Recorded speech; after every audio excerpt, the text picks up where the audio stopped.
प्रसन्ना सर्वदेवता।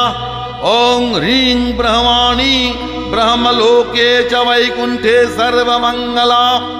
इन्द्राणी अमरावत्यम्बिका वरुणालये यमालये कालरूपा। कुबेरभवने शुभा महानन्दाग्निकोणे च वायव्यं मृगवाहिनी।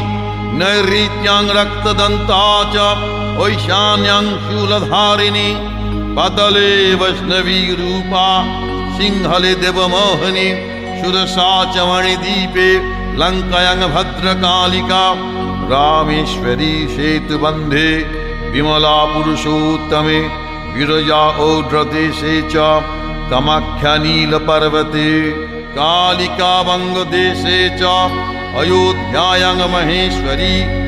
वाराणस्याम् अन्नपूर्णा गयाक्षेत्रे गयेश्वरी।